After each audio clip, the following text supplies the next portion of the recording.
this is Phil, and I'm here to tell you all about the Capes and Lunatics Patreon. Get early access to all of our interviews, including the monthly Chichester chats with writer and comic book legend D.G. Chichester, new episodes of classic Capes and Lunatics shows, including The Quantum Zone, This, That, or the Third, and many, many more specials, all completely uncensored. Access starts for $3 a month, full video when you pledge $5 a month. Check out the link in our show notes or go to patreon.com/CapesandLunatics. Hope to see you there. This is Jerry Conway, and you're listening to the Capes and Lunatics podcast. Hello, kids, and welcome back to another episode of Marvel Tales straight from out of Galador. I am Phil. Joining me, as always, it is the Owl Knight himself. It is Justin the Owl, strapping on the rocket pods and blasting back into Clareton to talk about Rom The Spaceknight. It's Biscuit the Owl Knight.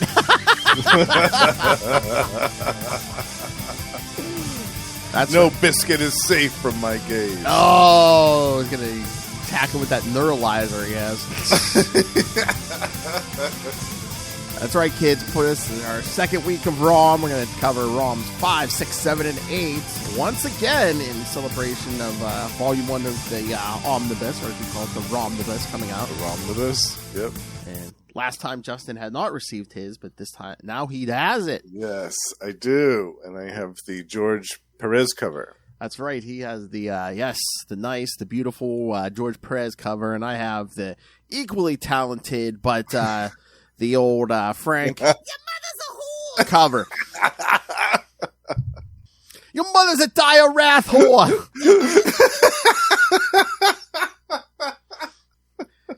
She gave your dad the old Deathwing. Your mother's a Deathwing. Your mother's a blind dog.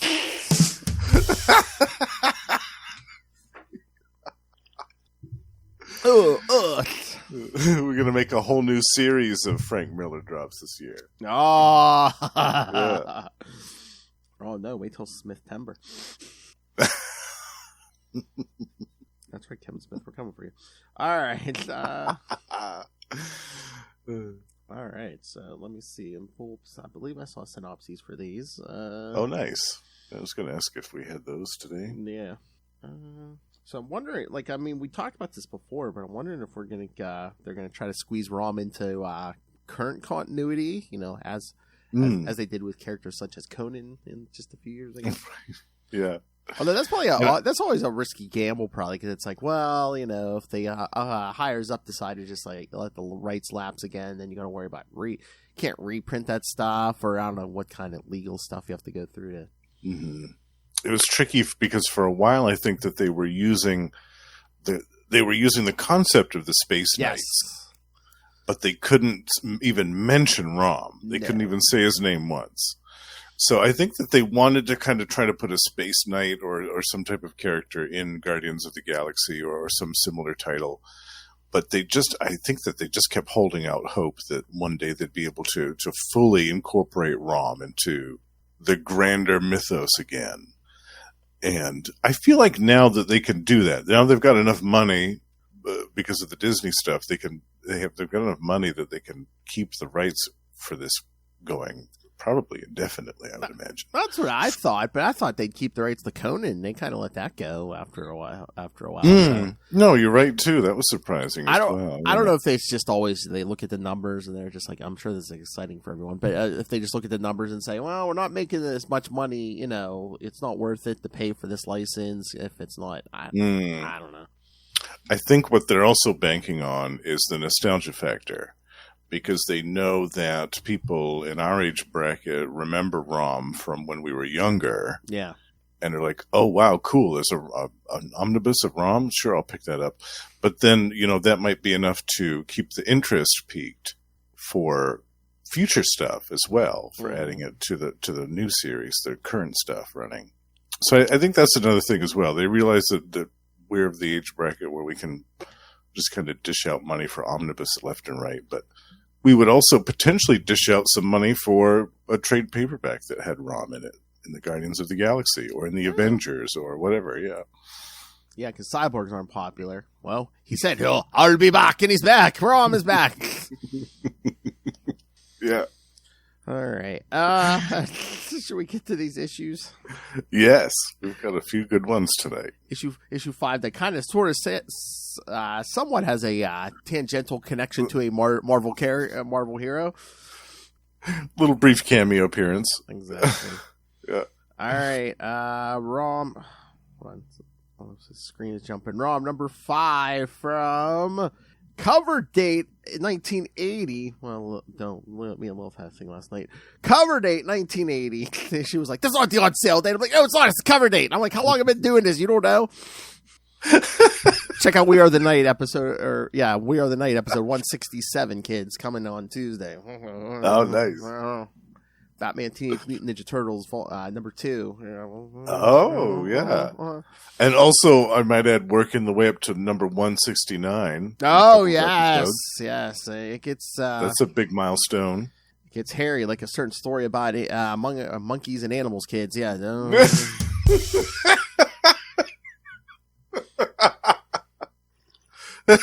Neither Russell Warner will let me forget that.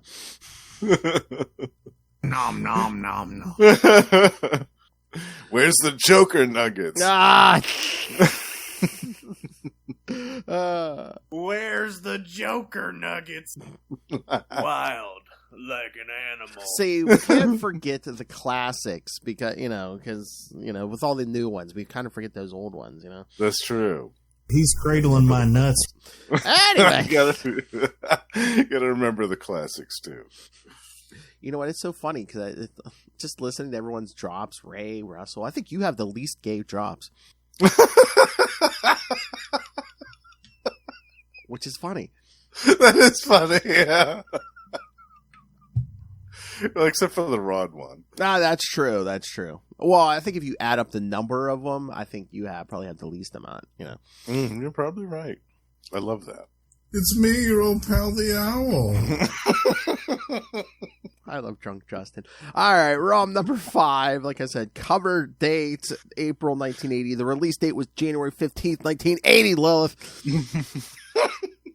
A House is Not a Home. Writer Bill Mantlo, penciler and inker Sal Buscema, colorist George Rosis, letterer Michael Higgins, and editor Joe Duffy. Rom reminisces of his lost love, Raina. Archie Striker Firefall is recovered by Dr. Rachel Sweet. That's one of those ironic nicknames. With Agent Crawler and other disguised wraiths, and overhears the conversations that only further affirm what Rom has been telling him. The wraiths unleash Hellhounds. Rom flees with Brandy and Steve and find refuge in an apparently abandoned house. Rom dreams and sees Doctor Strange reveal the house's secret, that it is a sentient entity known as Dweller in the Shadows. As he awakens, he sees the sinister house trying to carry off Steve and Brandy and also attempting to bind the Space Knight. Rom summons his neutralizer and banishes the entity to limbo. All of a sudden, the wraiths are like, "Wait a minute, he's dropping a house on us now!" Well, that escalated quickly. I know. Give the old, it wasn't Oz. Yeah. Well, that escalated quickly. But no, that answered my one question. I was like, did that neutralizer work on anything but wraiths? I guess so. Yes, it works on all manner of things. Yep. So mind your business, or you're going to dump in limbo. That's right. Yeah. So, was that just a convenient plot point, or does Rom have like some kind of cosmic awareness or something? I'm like, all of a sudden he's just dreaming of past events with Doctor Strange. Oh, no, I think that was just for the plot point. Yeah. As far as I remember, he doesn't have any type of extrasensory perception. Yeah. So I was like, oh, so he just dreamed this? Okay. Yeah. The dream part is pretty weird, admittedly, but so he was just smoking the magic cigarettes and see in the past. Smoking doobie. Galadorian 1000s. Everyone loves cocaine. Sorry, sorry. After 200 years, he's developed quite a habit, you know. Oh my! Sorry, Yeah, that drop outlived you, Charlie. I'm sorry. All right. I did like how the one abandoned house that they happen to come across to take shelter in happens to be haunted. Yeah, I don't think the dweller in the darkness. I don't think I ever read that story. So did they mention where it was located before, or that it was in West Virginia or close, or? I don't remember that story either. It was Strange Tales number 120. It said in the editor's note. Yeah. And to be honest with you, I don't remember that story. Yeah, I don't think I've read that one. I've read a few of those strange, but not that one. Yeah. So I can't remember if they ever talked about where that was, but I guess for all intents and purposes, it's West Virginia. Yeah. Oh, there he is. Hey, Russell. Good. I have a joke coming. Hey, Russell. All right. Slob on my Rom like a corn on a bomb. What? Slob on my Rom like a corn on a cob. Russell, yeah, this is the house from the current Moon Knight run, is it? Oh, the Midnight Mission house. Is that the same one? Or I guess there could be more than one haunt. I thought it was a different one, but I guess yeah. Well, it looks like it was destroyed at the end of this, but I guess not because it was cast to limbo. Well, it was in So, limbo. Yeah. Yeah. Oh, Russell says, yeah. But, oh, that's cool. Yeah, hey, Russell, do you remember the Strange Tale? Have you read the Strange Tales it's in? I couldn't remember. Did they say it's in West Virginia? Yeah, Strange Tales number 120. Yeah. So, I don't remember that one. But Justin and Russell, after the delay, what does a haunted house sound like in West Virginia? Howdy, y'all! Evil lurks within these walls.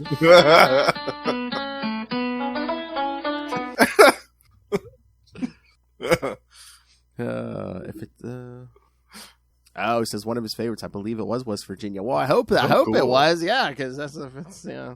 I love that. I'm gonna have to go back and read that one. I forgot about that one. Yeah. Things that go bump in the night. Yeah. I'd let Burt Reynolds my ass.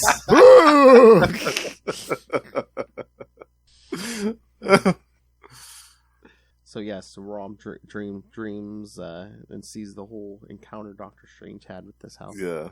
Before he got fancy, got a red cape. Yes, I liked that. I liked that little cameo. That was cool.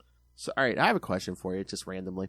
Do you like the classic Doctor Strange look, or the look he had, a little bit back in the day, and then some in the 90s with the mask? Do you like a mask or maskless? Oh, the mask with the white eyes and stuff? Mm-hmm. I don't... Or in this, what was that, the 60s or 70s when he wore a mask? He even had like a mouth, like it didn't, it just looked like he painted it on or something. Yeah. To be honest, I haven't read enough of that stuff to have an opinion on it, but... Not that he can really have a secret identity, because, I mean... I thought it was weird that he had that mask, because it's like, well, he's calling himself Doctor Strange, and his last name is literally Strange, so... I just wonder... Where's the secret identity here? I just wonder if they were, Stan and Steve were just like, hey, he's a superhero, he needs a mask or something. Oh... I always assumed it was some mystical thing, like the Orb of Agamotto, like maybe mystical property. I can't remember the early ones, but that story in the 90s, it was like a gimmick where, like, wasn't he like split into 3 different aspects? So we should cover that one day. We should cover that. I liked that actually. A lot of people crap on that whole section of Doctor Strange, but I actually enjoyed it. People crapped on a lot of stuff in the 90s, and now they see how good they had it in the 90s sometimes. Don't get me wrong. On that same token, though, I can't defend the Doctor Strange that came after that with the John Lennon shades. Oh, they kind of de-aged them and stuff. Yeah, the long hair and That was like a disturbing trend in the 90s. They tried to de-age everyone. Doctor Strange, Iron Man. Didn't they do that to Deathstroke? Yeah. Yep. Yeah. I don't understand why they were doing that. I still don't. But yeah, not a fan of that look. But I did like that era of Doctor Strange just before that. I thought it was interesting. It was a different kind of fresh take on it, I thought. Russell says, I guess that Doctor Strange, you'll be able to read it in epic form. Yes. I'm going to be purchasing from Russell some Doctor Strange Epic collections. Oh, nice. Yes. So I will be able to read all that stuff that I haven't checked out yet. What, so Russell can feed his Transformers habit? Yeah. Man, I got more coming in today. You gotta have more of them G1. Get some G1 Transformers on eBay. You got Megatron in every color, right? He goes, "You're not wrong." I love it. Stupid blue mask. Yeah. Russell's not a fan of the mask. He had lost his identity at the time. Yeah. Yeah. Okay. There's so much of that chunk of Doctor Strange I haven't read, but I'm excited about checking it out. Finally reading these stories. So just remind me next time the Energon universe, Russell was the first Energon junkie, I guess. He's fiending I swear, for the more last Transformers. 2 days, all I see is here. More stuff came. I love it. He's passionate. About it. That's the crossover we need: Transformers and Rom. Yes. I think didn't IDW attempt that when they had the property? Was he part of that big monstrous crossover that they did? Maybe. I didn't read that crossover, but yeah, it wasn't like there were like 20 different yeah. Crazy. That just it was like Mask and G.I. Joe and Transformers and all kinds of stuff, yeah. Russell's read that, so he could comment on that, but I feel like that wasn't a thing that happened 10 years ago. Yeah. Speaking of junkies and alleyways, forgotten by society, yeah, and nowhere has anyone seen the GoBots. Yeah, right. They've been delegated to the dustbin of history, as well they should, because they caused the cancellation of my favorite childhood cartoon, The Mighty Orbots, which only lasted 1 year. 13 episodes, and was canceled because the people behind GoBot said that it was causing brand confusion with their property, which is ridiculous. But anyway, that's a rant for a whole other time. MGM GoBot's nothing but trouble. All right. What did you think of the Hellhounds in this one, Phil? That was pretty crazy, huh? It was crazy. Yeah, it just the Wraiths have this new But just like last time, man, dogs do not fare well in this series, at least so far. Yeah, I remember the first time I heard this, I was a little disturbed at the fact that they used actual I think they're Dachshunds or something, or where's they Doberman Pinschers or something? Doberman Pinschers. Yeah. I remember it started with a D. Yeah, they're actual Doberman Pinschers that they mutated, and I thought, oh god, I don't like that.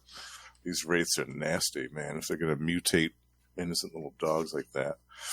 But yeah, the fact that they're blind and then they have to hunt out their prey like that is pretty wild stuff. Yeah. But we'll see more of them actually in the next issue, because that was a little preview of them in this one. We see a lot more of them in the next one. Oh god. Russell. These Wraiths do indeed be dire. They do indeed, laddie. I'll be here all week, kids. Try the veal. We get another Rom flashback with his lost love, Raina. Yeah, what did you think of that, Phil? That's Another little flashback. yeah. I mean, it's interesting, but again, I'm still getting Silver Surfer vibes off. Definitely, it's definitely Norrin and what was her? Shalabal was her name. Mm-hmm. Yeah, they have major echoes of that. Yeah.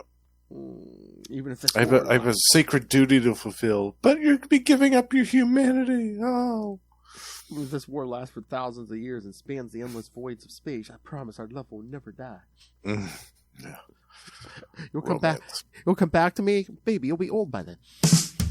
Yeah. You can always become a cyborg too, Raina. Join me in space where gravity Yeah. no effect on that bod. Exactly. Oh Lord, Well- Russell. Shalabala ding dong. Shalabal. Don't be Zen law shaming, Russell. Is Zenla still around? Do you know? Does that still exist? Did that get blown up? I can't remember. I'm not sure. I don't remember the last time he actually mentioned the planet and hers. I don't know. Unless he just gave up on the idea. I was gonna say she's still alive because I was gonna say unless he just like quit the planet once because she's gone or something. Maybe. Although, because I'm trying to remember, because wasn't Silver Surfer after Menace for a while? He was, yeah. I think there was somebody else too. Well, yeah, during Heroes Reborn, when the Fantastic Four was away, he was kind of macking on Alicia. Oh yeah, that's right. Damn, Namor, the Surfer. I mean, come on, man. That Fantastic Four go on a trip for 2 seconds, man. They go, guys sniffing after their women like.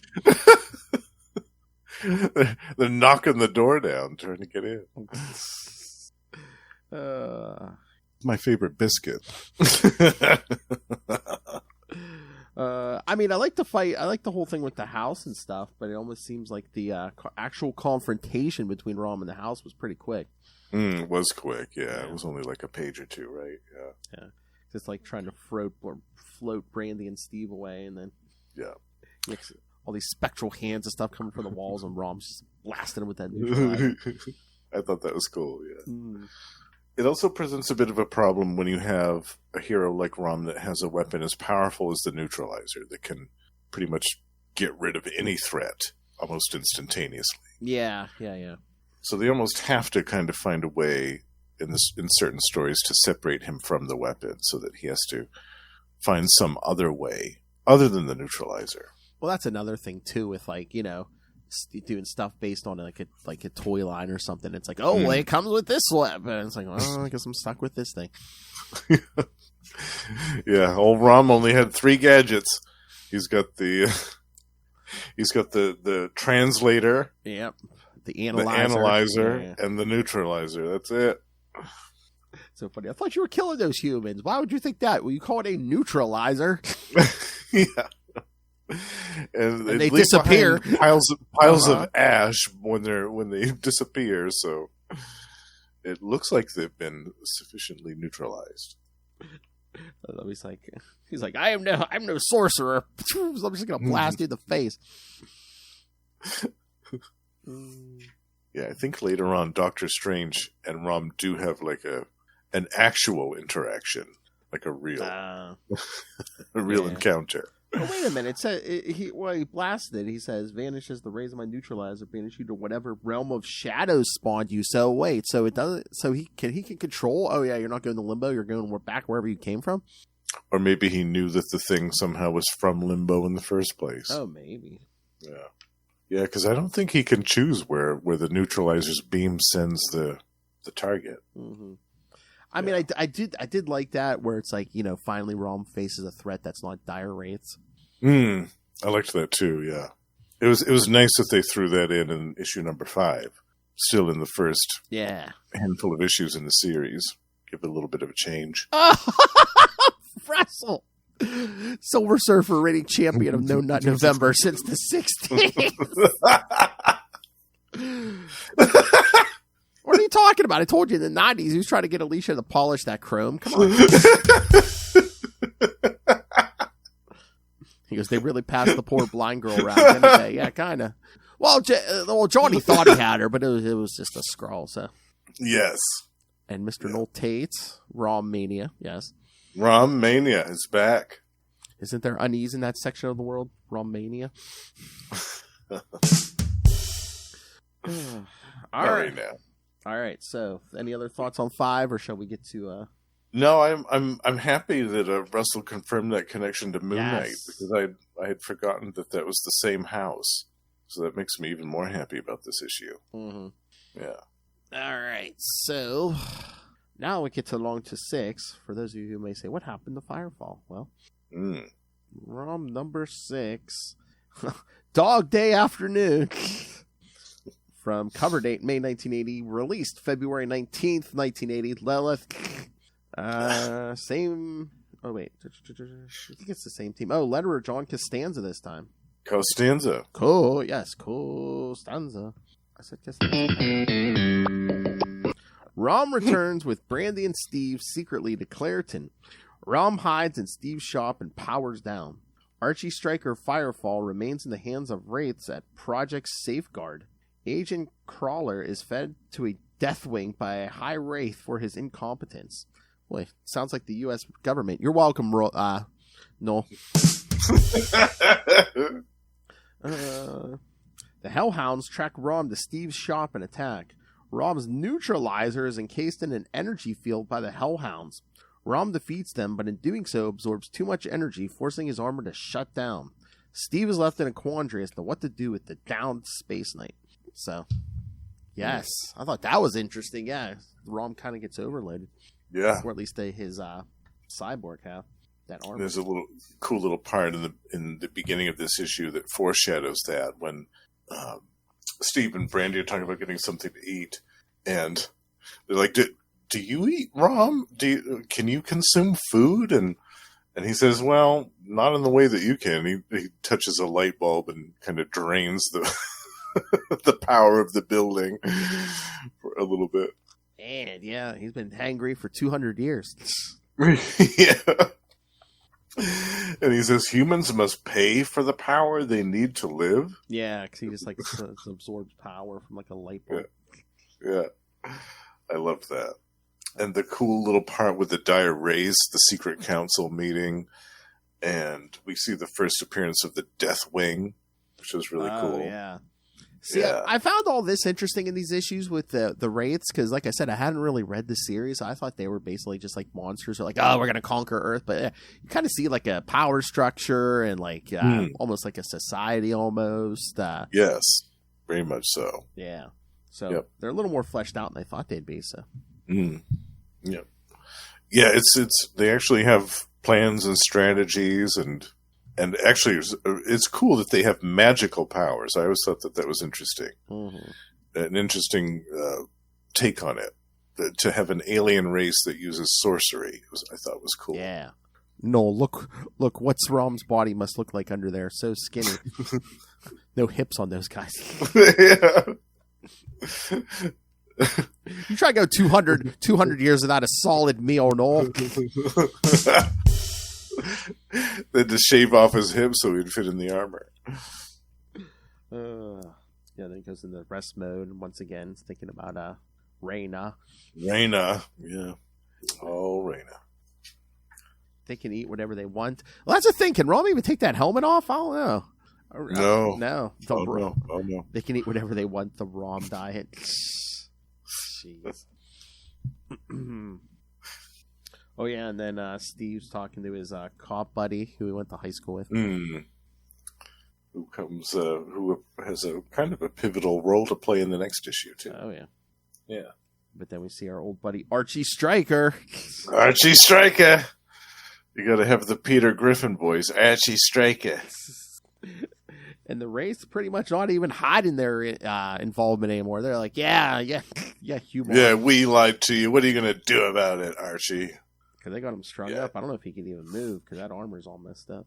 Yeah, he's definitely in a lot of pain, too, because that armor has been physically welded to his nervous system. Oh, yeah, they show that little X-ray thing, and they're just like, yeah, it's almost complete, like, the bonding of this armor to his body. Yeah. Yeah, because that X-ray thing's interesting. Yeah, because it's pretty much, it's all intertwined with his body and stuff. Yeah. Yeah, the Space Knights are like total cyborgs. Mm. And Archie even says, I can feel my blood running cold, my breathing being taken over by cold mechanical lungs. It's like, yikes. And I'm assuming this is a plot point because they were like, we can't let him live just like the first Galadorian who wore that Firefall armor. Oh, yes. They're like, well, surely that person must be dead. Yep. Someone is presumed dead when there's no evidence of a body in a comic. Yes, I'm sure they must be dead. How does he poop? Well, if he's not eating solid food, why would he poop? No. It's just vapors that come out the back. The vapors. Oh yeah. That rocket pack on the back. It comes out that. That's right. Yeah. I must take to the air. Fart propulsion. Oh, nice. It'll help you poop. But yeah, this meeting of the Wraiths is interesting. Yeah, because then they're like the shield agent one. They're just like, yeah, no, you've kind of outlived your usefulness here. Yeah. You've been and Shield's making too many mistakes. Yeah, and Shield's really like cracking down and checking into their operatives. So. And they don't even give him one opportunity to fix his mistakes. They just feed him to the Deathwing right away. Yep. Yeah, that's the Dire Wraiths policy right there, folks. But this is so 70s Marvel. I swear, like every book had like some, or like every other book had like this sinister, like, you know, guys in suits sitting around a table. They're like, yeah, see, how we going to conquer the world, see? With one of them in complete shadows except for their hands. Yeah. Oh, God, no. I'm a sucker for a man with a powerful fart.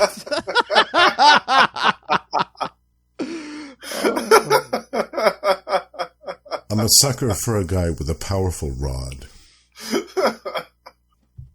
Hey, no, they don't call it the neutralizer for nothing. That's right. It'll send you to limbo. One-way ticket to limbo. We used to call that a Dutch oven, kids. You'll want to go to limbo after you smell that. To escape it.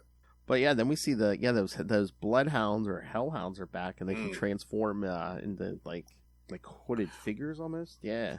And they have kind of like powers like the Vision. Yeah, they can float. They can float and through solid matter. Yeah.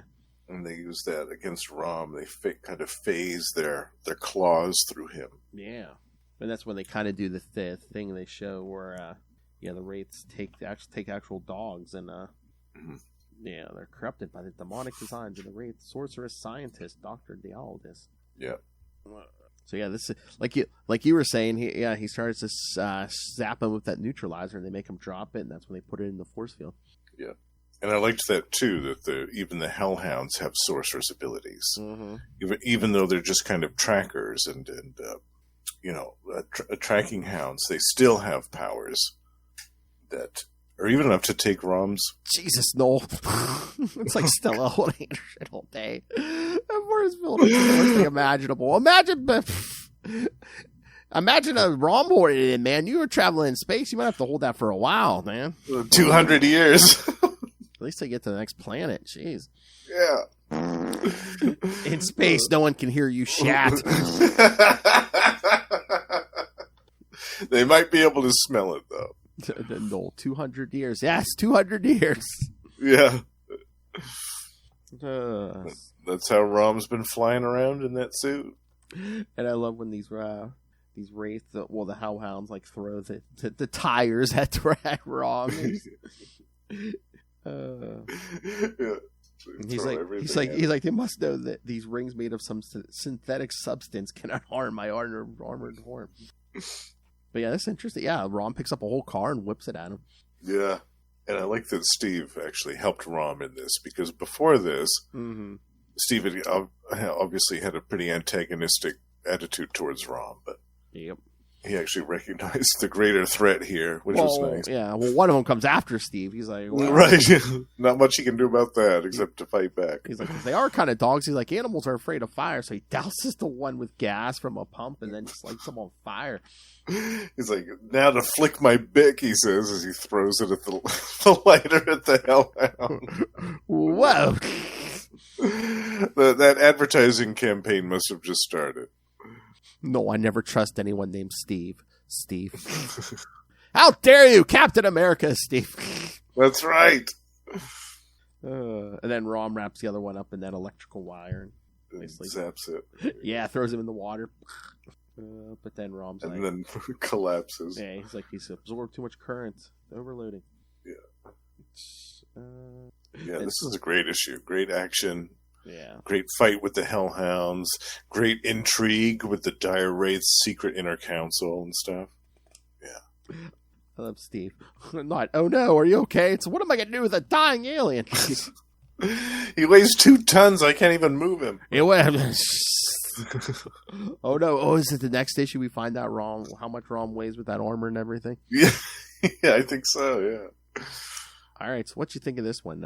Right, I love this one. Yeah, the fight with the Hellhounds was my kind of the highlight for me. It was cool to see, like I said, a magically powered tracking hound fighting Rom. It was neat. Yeah, they're unique villains. I like that about the Dire Wraiths and their various agents. Oh yeah, and yeah, the stuff with the intrigue with the Inner Council, the Deathwing, the first appearance of that was great. We get some more stuff with Steve and Brandy, and some more flashbacks with Raina. Yeah, this was a great issue. Yeah. Oh yeah, stuff's picking up here. Yeah, definitely the momentum is starting to pick up. Oh, yeah. And the Firefall stuff too was good. I'm glad that they kept that subplot going as well. Yeah, they didn't just forget about Archie Striker. Archie Striker. All right, you ready for number 7? Yeah, so the great Michael Golden cover. Yes, that's just what I was going to say. I love that Michael Golden cover. Yeah, so good. ROM number 7. Cover date in June 1980. Released March 18th, 1980. As I Lay Dying. Same team, Mantlo and Buscema, but colorist Ben Shawn, letterer Jim Novak, and editor still Joe Duffy. Steve Jackson desperately tries to revive the damaged ROM. Steve's best friend, State Trooper Artie Packer, arrives to talk to him about some strange things that he had witnessed on the highway and finds Steve harboring the killer robot. Steve explains what has happened in ROM's mission. Together, they load Rom into a car and take him to Brandy's lab. Soon after they leave, another group of Hellhounds arrive and retrieve Rom's neutralizer, which had been encased in a mystic field. A high wraith summons the Thornoids, killer plants to attack the helpless Space Knight. As Artie stands guard, Brandy and Steve attempt to revive Rom. The Thornoids attack and severely wound Artie Packer. As the killer plants corner Brandy and Steve, a revived Rom comes to their rescue. I mean, I get it. They're like walking plants, so thornoids, but I was just like, man, thornoids, man, that sounds like something you need like preparation H for or something. Yeah. They make a pill for that. Thornoids.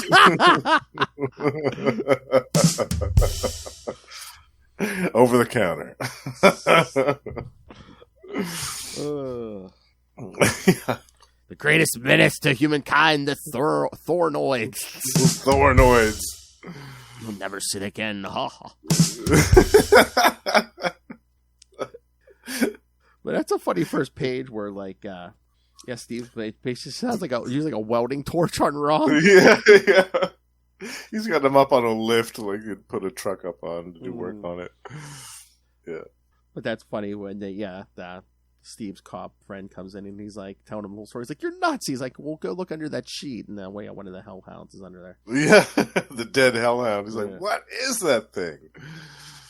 Now, do you believe me? So he kind of gets him to believe him there. So he's like, "Help me take Rom to the car." It's a good thing they left when they did too, because that's when the Hellhounds appear. Yeah, more Hellhounds. Yeah, more Hellhounds and another Dire Wraith, and they take the dead hounds away, as well as Rom's neutralizer. This is a big deal. Yep, still encased. Yeah, it's pretty cool because, like, it wasn't just like, oh, they had it encased for like 2 pages, and then after he beats him at this, no, that thing's still trapped. The Rom's separated from it. Yeah, and it's still a little bit before he gets it back too. Yeah, but yes, kids, as I said, yes, we find out Rom's true weight with that armor, 850 pounds. Yeah. How you so big? You never eat nothing. You never eat nothing. Manja, you know how to eat.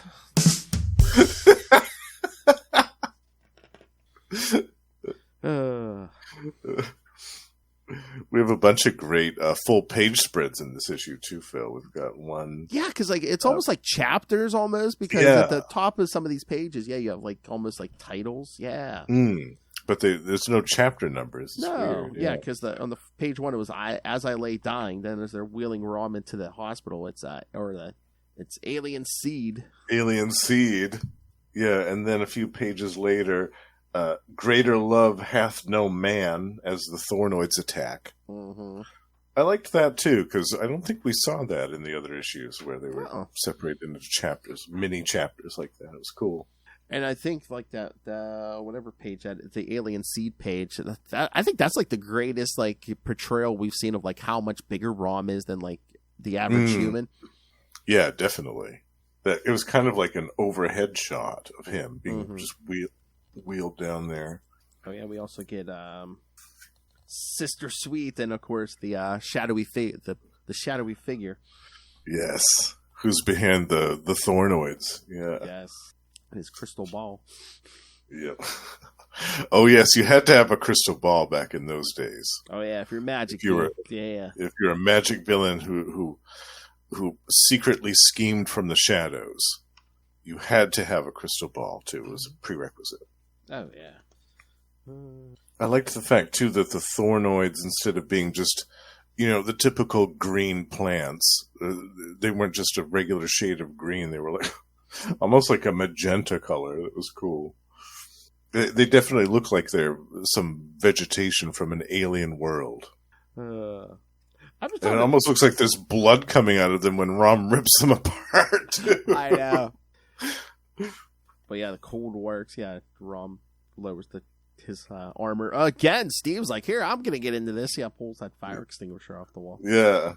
And again, like I was saying last time, I like how Rom was deprived of his neutralizer, so he had to think of a different way to defeat the threat, other than just using that. That was nice. And then at the end, it looks like the cop's dead. Yeah, he had been strangled by the Thornoids pretty badly. Yeah, great issue. What did you think of this one, Phil? This one's good. Again, like I said, I mean, again, they're sent by the Wraiths, but it's like a threat that's not the Wraiths themselves. Yeah, they have a lot of devious, diabolical tricks up their sleeves. Yeah, because I thought like it would get boring if every issue was just him and the Wraiths. Yeah, I like that they actually have like different little minions here. The Thornoids. The Thornoids. And then later, the Dire Wraiths start to overreach a little bit, and they start involving other characters from the Marvel Universe. Imaginations, yeah. All right, so should we get to the last issue? Yes, which also has another gorgeous Michael Golden cover. This one might be one of my favorites, actually. Yeah, as good as 7 is, 8 might even be better, that cover, yeah. Love it. In the graveyard, yeah. Rom number 8 from cover date July 1980, release date April 15th, 1980. I know, I'm petty. Again, Bill Mantlo, Sal Buscema, Ben Shawn. Oh, letterer Diana Elbers this time. Editor Joe Duffy. In the aftermath of the Thornoid attack, did I say the title was Deathwing? In the aftermath of the Thornoid attack, a bitter Steve Jackson questions whether Rom's mission. Rom's mission. Rom relates the story of the Galadorian outpost world of Angelica, a world savaged by the Dire Wraiths who annihilated the entire population. As Brandy's co-workers attempt to enter, Rom leaves but informs them that Artie is still alive, but just barely. Rom later encounters a funeral procession and turns his energy analyzer on them, revealing all to be Dire Wraiths. Silas Lane, the county mortician, stumbles across the fact that all the people slain have the exact same birth date and tells Andrew, who is in actuality a Dire Wraith. As Andrew leaves the coroner's office, he's quickly snatched into an alley and slain by a shadowy figure. Meanwhile, Rom disrupts the Wraith funeral being led by an Elder Wraith. The Elder summons a Deathwing to destroy Rom. However, Rom grasps the Wraith and prevents him from seeking cover. The Elder reveals that Rom's neutralizer has been taken to Project Safeguard. The Deathwing devours the Elder as it swoops by and numbs Rom's circuitry, causing him to fall into the freshly dug grave and through to a subterranean cavern below. Standing above the now exposed secret entry to his lair below is Serpentine, who decides he must have Rom's neutralizer for himself. So, yeah, I know nothing about this guy, but yeah, he seems he hates the Dire Wraiths as much as Rom. So, but, yeah, as you might have guessed, you'll see a lot more of Serpentine. Oh, I'm sure. Yeah. He was too big on that last page for him to not show up again. Yeah. And he's even on the cover of this issue, briefly. Oh yeah. Oh, cover 9. I'm looking at. Yeah, he's there. He was on there. I mean, of number 8. Oh yeah. Yeah. But, I mean, he's you all can see him. Yeah, in the back. In the shadows. Yeah, but he's big on 8 and 9. Yeah. Yeah. Yeah, that's a great story with Serpentine. So yeah, this was another good one. Yeah, because Rom scans Artie and says, "No, he's still alive, barely, but he's alive." Yeah. Yeah, I like the fact that he's forced to rely on his analyzer a little bit more, where the neutralizer's gone, and that's pretty much all he's got left. Yeah, like when he sees that whole funeral procession, he's like, man, if I had my neutralizer, he's like, they had all the building condos in limbo right about now. Yeah, I could just mow them all down. Yeah, and the part with Serpentine, the little glimmer of the subplot where the Dire Wraith is just picked off of the alleyway, off the street as he's walking. I loved that. Die, star-spawned monster! I love the action in this because the Wraiths, of course, they were all sent to limbo, so they're burying empty coffins. So I love Rom picks one up, the Wraith, the Elder or whatever, basically blasts the coffin, sets it on fire. Rom just whipping a flaming coffin at him. Just throws it at him. Yeah. Yeah. And we have another great full-page spread of the Deathwing in this issue. Yeah. Yep, takes that Elder. But no, the one thing Rom says, which again, we know eventually, more of the Marvel Universe is going to get involved, but when he says, when the people of Earth learn the truth about you, perhaps their heroes will come to my aid. I'm like, I get it's a plot and they want to start off slow, but I'm like, why wouldn't you go to like someone, like go to Reed Richards, be like, hey, it's the Marvel Universe. I'm like, aliens aren't unheard of.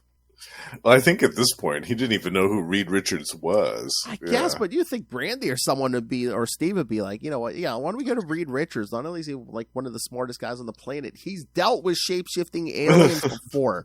Right. Yeah, the Fantastic Four, the Avengers, somebody. And if you mention their mystic too, it'd be like, oh well, Oh yeah, a Doctor Strange. I dreamed of this man. Oh, Doctor Strange, I know who that is. I got high and dreamed of him. Yes, in that house. Yes. Most people are high when they dream of Doctor Strange. That's how he was invented, man. Yeah. Everyone loves cocaine. That's what I'm saying. I thought you were going to say. I thought you were going to say. I thought you were going to say. I get high and go to bed and dream of Namor. My favorite biscuit. Well, that too. It's a different kind of dream, though. Ooh. Those little ankle wings. Woo! Those little ankle wings. Just what I always wanted in a man.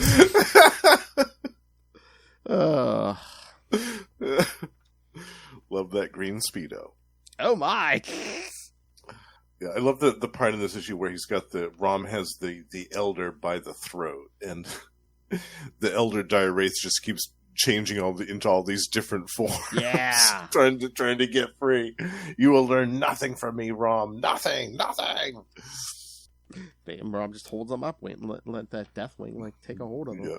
Oh, you're not going to tell me anything? Okay. Well, time for the Deathwing to have a little bit of a snack then, in that case.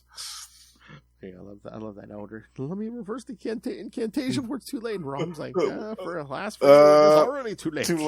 Already too late. Then he falls down that giant hole. And I love the fact that he falls into that freshly dug grave, and like maybe 1 or 2 feet below the freshly dug grave is this massive long tunnel that leads to the underworld.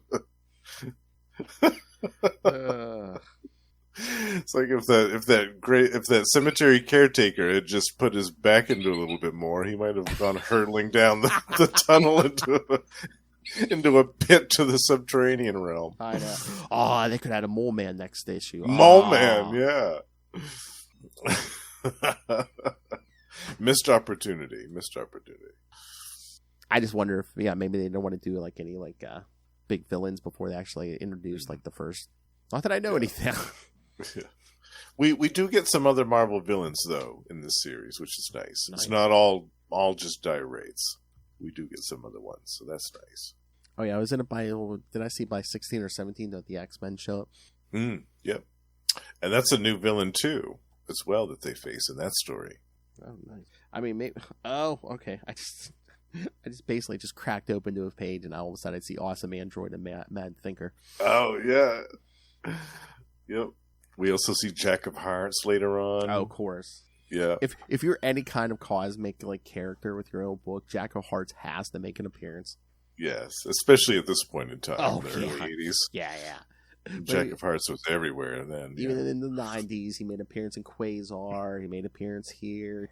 Silver Surfer. Yes. I mean, yeah. Like I said, if you're anywhere tangentially related to cosmic, Jack of Hearts has to make an appearance for you to smack him around. That's right.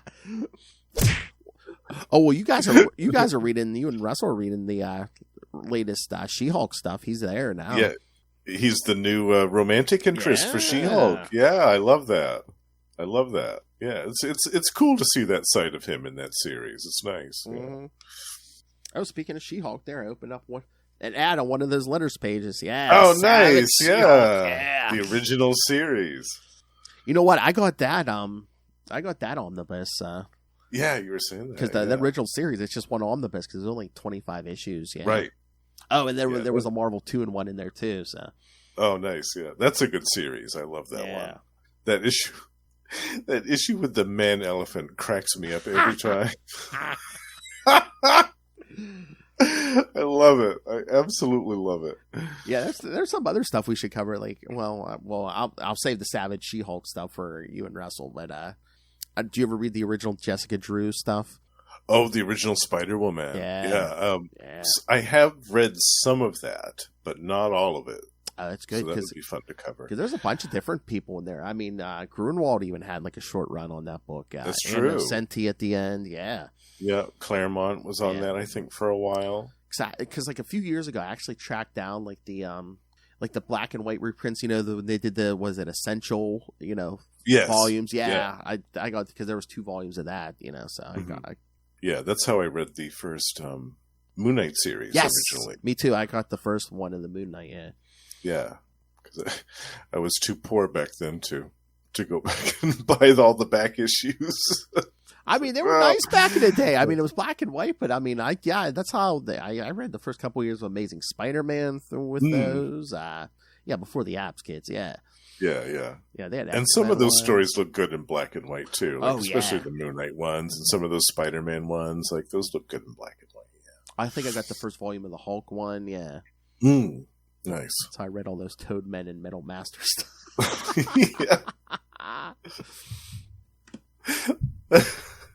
I think the Metal Master might show up in Rom. It's definitely I think it might be him. It's definitely a magnetism powered villain. I feel like it is the Metal Master. I always think that's cool when they're like, "Hey, remember this guy from his one appearance like 50 years ago?" Yeah. Here he is again. I feel like Jed McKay does that a lot in a good way, where it's just like, yeah, remember this guy showed up 30 years ago? He's back. Yeah. Well, he did that with this haunted house from this Rom issue. Yes. Yeah. And speaking of Spider-Man, can someone write a story and tell me who Facade was? Damn it. that was Fantastic Four. Oh no! There was also a Facade in Spider-Man.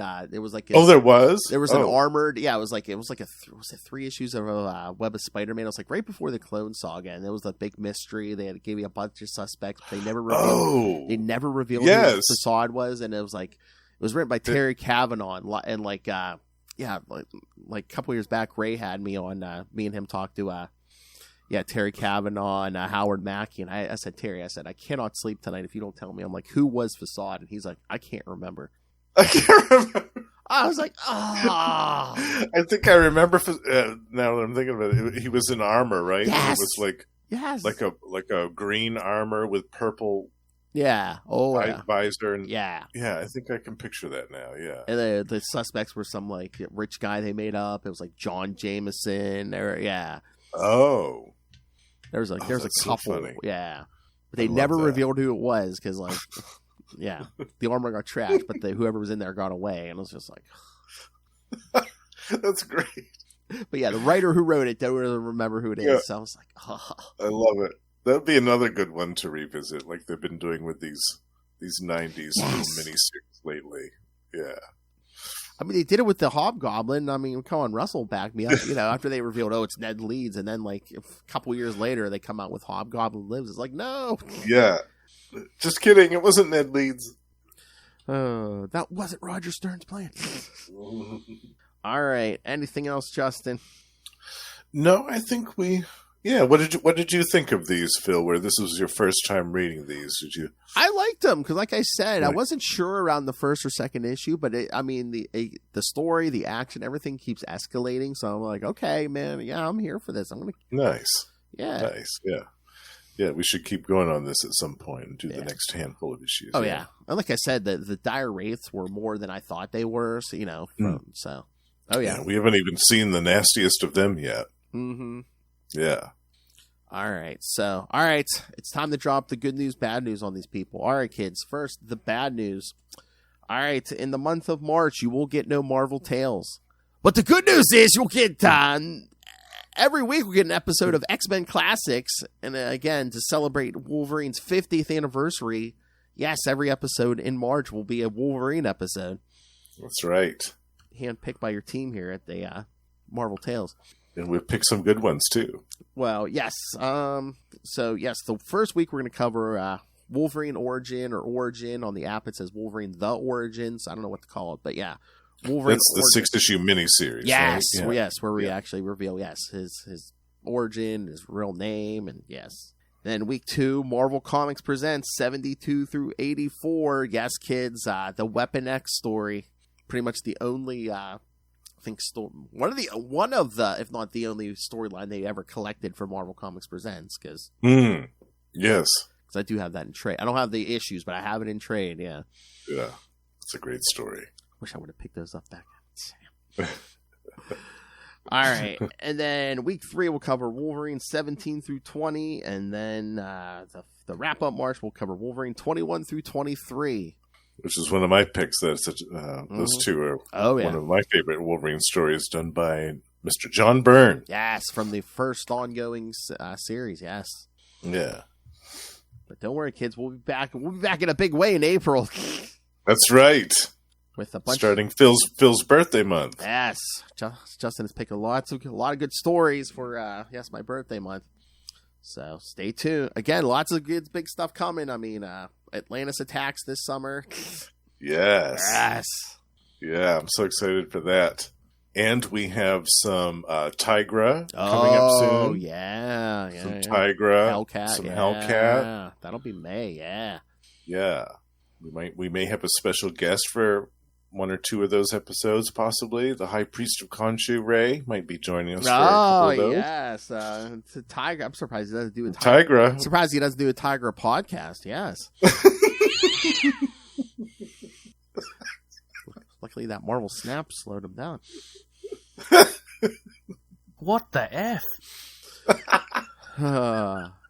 But no, in April we might have Mr. Will Allred, because yes. Oh yes, for Quasar. Yes. Yeah. So, yeah, kids, you might be up for lots of guests coming up here soon too. So yeah, nice little mix of some X-Men stuff, some all the other Marvel stuff. So it's gonna be a good time, kids. All right, so yeah, send us your thoughts. Again, next week you'll hear more X-Men classics with Wolverine. So send us your thoughts. Email us CapesandLunatics@gmail.com or call the voicemail 614-382-2737. That's 614-38-CAPES. And remember, you can find all things Capes and Lunatics, episodes, social media, merchandise. Buy some t-shirts, buy some cups, buy some phone cases. You could just rain random money on us through the Cash App link, Lil's favorite. Make it rain.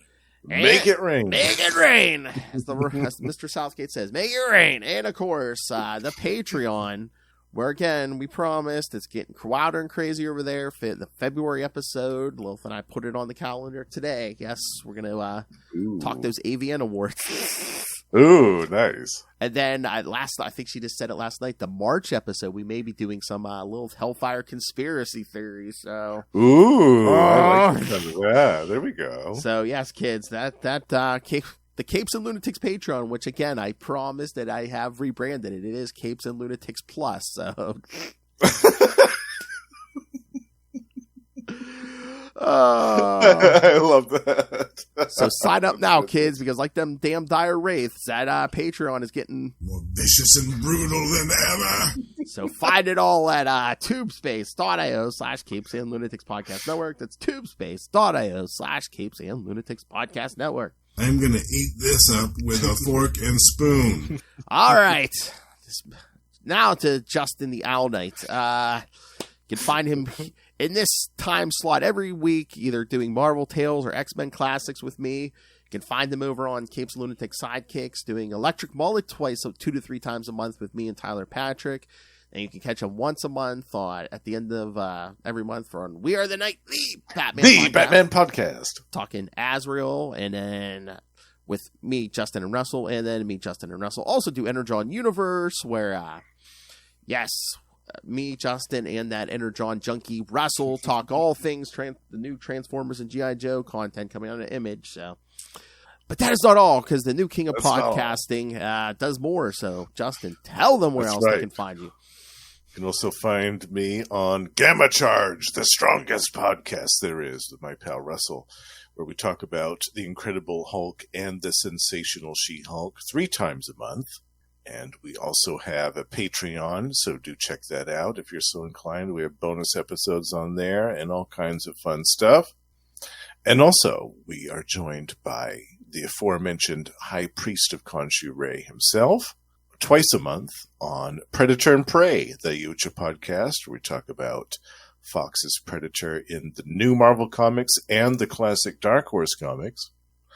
And also, Russell and I are also going strong on Gone the Form of Man, the Etrigan podcast, where we talk about DC's wild and crazy demon, Etrigan, going all the way back to Jack Kirby's original series, which we are covering in its entirety. And last but not least, the Lost Library of Legends, my solo project, is still going on, and by the time this episode comes out, I will have just put out an episode about an Impact Comics title from 1991 called The Jaguar. Oh, yeah. We're going back to the 90s here, bitch. Double biscuits for me. Yeah, that Jaguar, see? She looks like she was just working a stripper pole down at Divas. Oh, that's naughty. I love it. Thank you for joining us, everyone.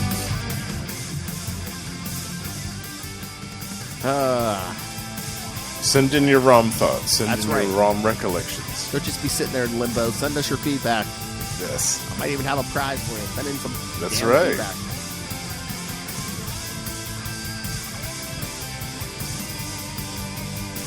Can even be as nonsensical as, how does Rom poop? All right, kids, come back next time. We're going to be the best we are at what we do. That's podcasting. Good night.